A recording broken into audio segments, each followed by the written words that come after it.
An ideal Brayton cycle operates with compressor inlet conditions of 1 bar and 270 K. It uses a regenerator, but no intercooler or reheater. The regenerator cold inlet temperature is 250 K and its effectiveness is 75%.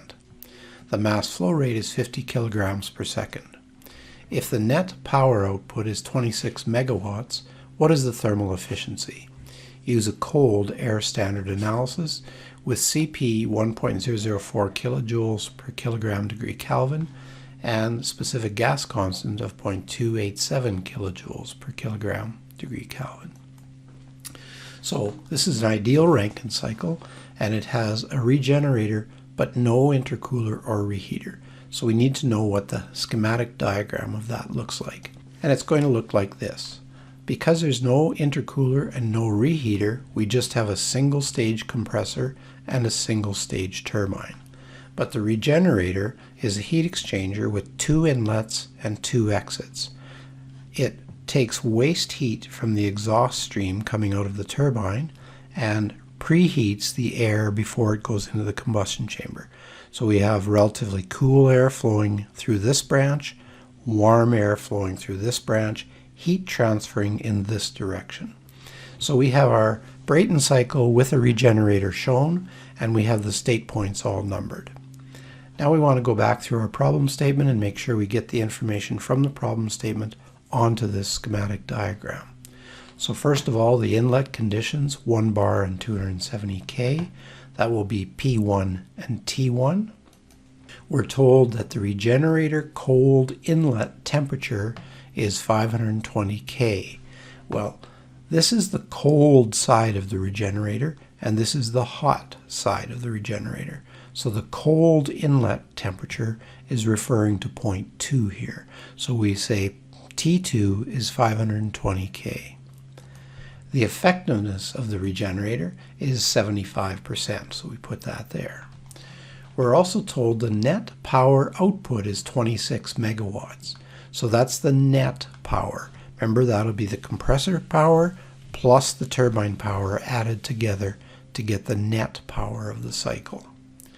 The mass flow rate is 50 kilograms per second, and CP is 1.004 kilojoules per kilogram degree Kelvin. So this is what we're given, and we're asked to find the thermal efficiency of this cycle. So we'll state that the thermal efficiency is what we're trying to find. The assumptions we'll be making, it'll be a steady state analysis, adiabatic and isentropic compressor and turbine. Remember, this was described as an ideal Brayton cycle. In an ideal Brayton cycle, the isentropic efficiency of the compressor and turbine are both 100%. So we can say that they're adiabatic and isentropic. We're going to neglect kinetic and potential energy everywhere in this cycle. Constant pressure in the regenerator and the combustion chamber, because those are constant pressure heat exchangers. And finally, we're using a cold air standard analysis. Now remember what that means. That means that air is the working fluid throughout this system, and it also means that we'll be assuming constant specific heats, and the value of CP was given. So whenever we need to calculate an enthalpy change, we'll be using CP delta T to do that. So we begin our analysis just by reminding ourselves what the thermal efficiency is, and for any heat engine, it's the net work divided by the heat added. For this particular machine, the net work is the turbine work plus the compressor work, and the only place that heat is added externally to this system is in the combustion chamber. Notice the regenerator does not contribute to Q added because it's not relying on an external heat supply. So to get these work and heat transfers, we're going to be using the first law for open systems applied to each of these components. Once we assume steady state, that term will be gone. Depending on what component we're looking at, the work or the heat transfer may be gone. We have to be careful with these summations because when we look at the regenerator, we're going to have multiple inlets and multiple exits. But the kinetic and potential energy terms will be assumed to be zero everywhere. So we begin by applying this to the compressor. So the work for the compressor is H1 minus H2. And because we're assuming a cold air standard analysis, we calculate H1 minus H2 with Cp T1 minus T2. And if we go back and we look at our schematic diagram, we know that we know both T1 and T2 and Cp. So we can calculate the work for the compressor right away. It's our specific heat at constant pressure times T1 minus T2. Both temperatures were given. So we get a compressor work of minus 251 kilojoules per kilogram. The turbine work we can also calculate right away because we were given the net work. Notice we just calculated the compressor work and we know the net work. The compressor and the turbine are the only two things that contribute to that net work. So we can use the net work to get the turbine work. So the work for the turbine will be W net minus the work of the compressor. Now this net work was actually given to us as a power, so we take that net power and divide by the mass flow rate to get the work per unit mass, and then subtract our compressor work. So putting the numbers in there, this was given to us as 26 megawatts, so to get the units to work out, that's 26,000 kilowatts, and we divide by the mass flow rate, 50 kilograms per second.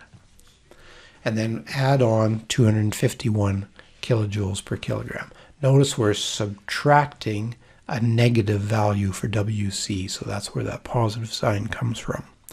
And this gives us a turbine work of 771 kilojoules per kilogram. So we have the compressor work and the turbine work. So the thing that remains is to get the heat transfer into the combustion chamber. So the first law for the combustion chamber tells us that QCC is H4 minus H3, and we can replace that with Cp T4 minus T3. Now T4 and T3, if we go back and take a look at our schematic diagram, we realize we actually don't know either one of those things yet. So the two temperatures we need in order to calculate the heat transfer into this combustion chamber are T3 right here and T4.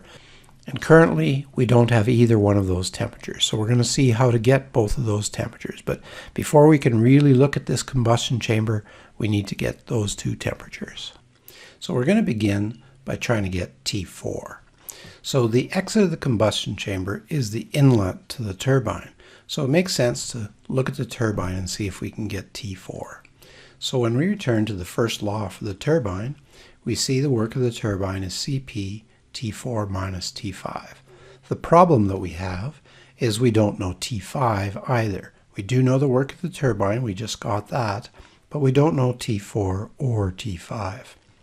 However, we can make use of the fact that we have a compressor and a turbine that are operating between the same two pressures. So realize that the combustion chamber pressure is the exit pressure of the compressor and the inlet pressure of the turbine, and atmospheric pressure is the inlet pressure of the compressor and the exit pressure of the turbine. So that means the pressure ratio across these two devices is the same. So the reason that's useful is they're both isentropic processes because this is an ideal Brayton cycle. So if the pressure ratio is the same across them, the temperature ratio must be the same as well. So that means that T4 over T5, the temperature ratio across the turbine, has to be the same as T2 over T1, the temperature ratio across the compressor. And these two temperatures we do know. So 520 K at 0.2, 270 K at 0.1. So we know the ratio of these temperatures is 1.9259. So even though we don't know T4 or T5 yet, we do know their ratio. So because we know their ratio and because we know the value for this work, we can now solve for T4 and T5. So the way we do that is take this equation and just rearrange it. So I've just repeated it there. What we're going to do is factor T5 out of this difference. So we get Cp T5 times T4 over T5 minus 1. Now realize we know this ratio, we know Cp, and we know the work of the turbine, so we can solve this for T5. So putting all of those numbers in, T5 is the only unknown in this, and so that gives us a T5 of 829.36 Kelvin. And now that we know T5, we can go back and use the ratio of T4 over T5 to get T4. And that works out to 1597.3 Kelvin. So this is the temperature at the exit of the combustion chamber. And we got it by looking at the turbine. Now what we're going to have to do is get the temperature at the inlet of the combustion chamber.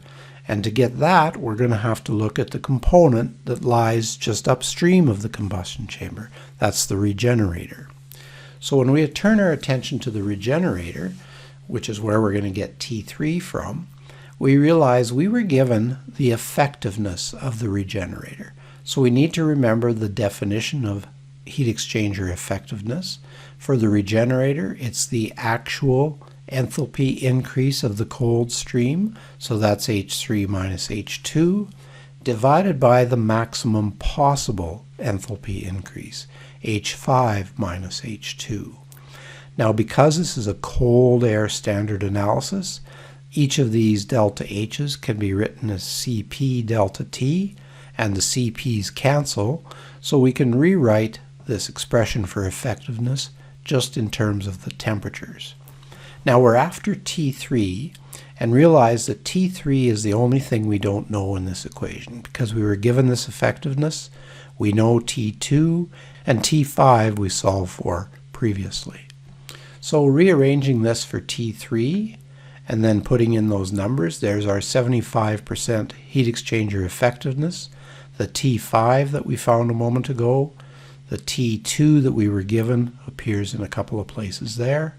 And that allows us to calculate T3 as 752.02 Kelvin. So now we can return to the first law for the combustion chamber because we have both of these temperatures. So putting those two temperatures in, we get a heat supply into the combustion chamber of 848.65 kilojoules per kilogram. So now we can return to our definition of thermal efficiency. We have the turbine work and the compressor work in the numerator, taking care to realize the compressor work is negative, and then our combustion chamber work in the denominator, and that works out to 0.61274. So we can conclude that the thermal efficiency of this cycle is 61.3%.